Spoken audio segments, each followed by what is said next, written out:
पहला प्रश्न। कल प्रवचन सुनते समय ऐसा लगा कि मैं इस पृथ्वी पर नहीं वरन मुक्त और असीम आकाश में एक ज्योति कण हूँ।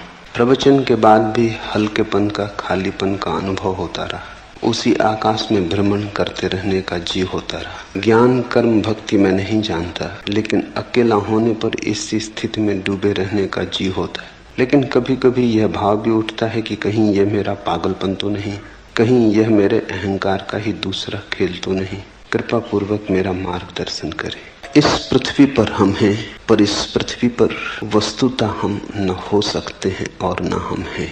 प्रतीत होता है पृथ्वी पर हम अजनबी हैं। देह में घर किया है, लेकिन देह हमारा घर नहीं। जैसे कोई परदेश में बस जाए और भूल ही जाए स्वदेश को, फिर अचानक राह पर किसी दिन बाजार में कोई मिल जाए जो घर की याद दिला दे, जो अपनी भाषा में बोले, तो एक क्षण को परदेश मिट जाएगा, स्वदेश प्रकट हो जाए। शास्त्र का यही मूल्य है, शास्त्राओं के वचनों का यही अर्थ है। उनकी सुन के क्षण भर को हम यहाँ नहीं रह जाते, वहां हो जाते हैं जहां हमें होना चाहिए। उनके संगीत में बहकर जो चारों तरफ घेरे है वो दूर हो जाता है, और जो बहुत दूर है पास आ जाता है। अष्टावक्र के वचन बहुत अनूठे, सुनोगे तो ऐसा बार बार होगा। बार बार लगेगा पृथ्वी पर नहीं हो, आकाश के हो गए, क्योंकि वे वचन आकाश के, वे वचन स्वदेश से आए, उस स्रोत से आए जहां से हम सबका आना हुआ है और जहां हमें जाना चाहिए, और जहां जाए बिना हम कभी चैन को उपलब्ध न हो सकेंगे। जहां हम हैं सराय है, घर नहीं। कितना ही मान के बैठ जाएं कि घर है, फिर भी सराय बनी रहती। समझा लें, बुझा लें, भुला लें, भेद नहीं पड़ता। कांटा चुभता ही रहता, याद आती ही रहती। और कभी जब ऐसे किसी सत्य के साथ मुलाकात हो जाए जो खींच ले, जो चुंबक की तरह किसी और दूसरी दुनिया का दर्शन करा दे, तो लगेगा कि हम पृथ्वी के हिस्से नहीं रहे। ठीक लगा। कल प्रवचन सुनते समय ऐसा लगा कि मैं इस पृथ्वी पर नहीं हूं, इस पृथ्वी पर कोई भी नहीं। इस पृथ्वी पर हम मालूम होते, प्रतीति होती है। सत्यता हम आकाश में, हमारा स्वभाव आकाश का है।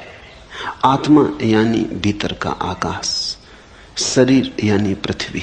शरीर बना है पृथ्वी से, तुम बने हो आकाश से। तुम्हारे भीतर दोनों का मिलन हुआ है। तुम क्षितिज हो, जहां पृथ्वी आकाश से मिलती हुई मालूम पड़ती, लेकिन मिलती थोड़ी कभी। दूर क्षितिज मालूम पड़ता है, मिल रहा आकाश पृथ्वी से। चल पड़ो, लगता है ऐसे घड़ी दो घड़ी में पहुंच जाएंगे। चलते रहो जन्मों जन्मों तक, कभी भी उस जगह न पहुंचोगे जहां आकाश पृथ्वी से मिलता। बस मालूम होता, सदा मालूम होता, मिल रहा थोड़ी दूर आगे, बस थोड़ी दूर आगे। क्षितिज कहीं है नहीं, सिर्फ दिखाई पड़ता। जैसे बाहर क्षितिज है, वैसे ही हमारी अवस्था है। यहां भीतर भी मिलन कभी हुआ नहीं। आत्मा कैसे मिले शरीर से? मर्त्य का अमृत से मिलन कैसे हो? दूध पानी में मिल जाता, दोनों पृथ्वी के।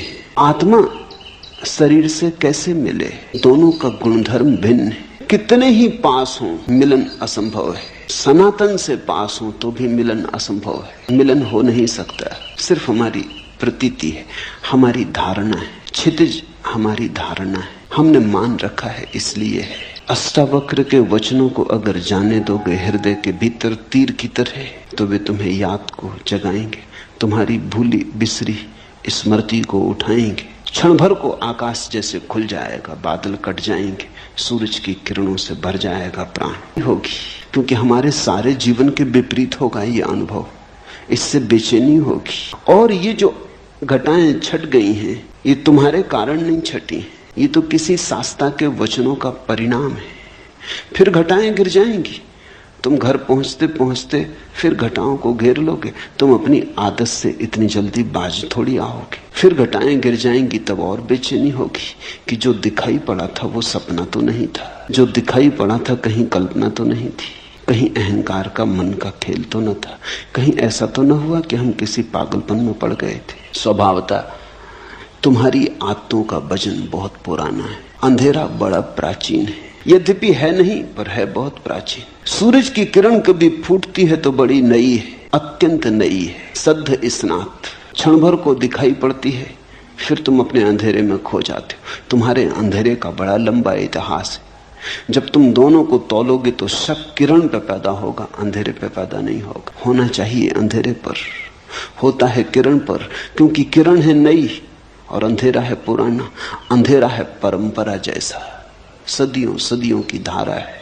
किरण है अभी अभी फूटी, ताजी, नई, इतनी नई कि भरोसा कैसे करें। लगा कि मैं इस पृथ्वी पर नहीं हूं, इस पृथ्वी पर कोई भी नहीं है, इस पृथ्वी पर हम हो नहीं सकते। मान्यता है हमारी, धारणा है हमारी, लगता है, सत्य नहीं है। और मुझे असीम आकाश में एक ज्योति कण हूं ऐसा प्रतीत हुआ। ये शुरुआत है, असीम आकाश में एक ज्योति कण हूं। जल्दी ही लगेगा कि असीम आकाश हूं, ये प्रारंभ है।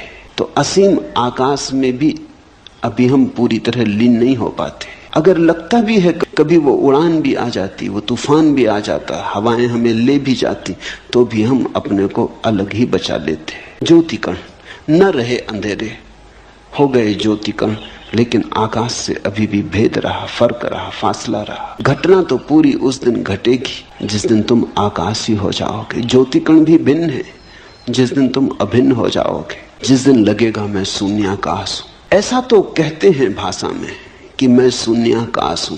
जब तक मैं है तब तक ये कैसे हो सकेगा? मैं है तो आकाश अलग रहेगा। जब ऐसा प्रतीत होगा कि शून्याकाश है, तब मैं तो नहीं रहूंगा, शून्याकाश ही रहेगा।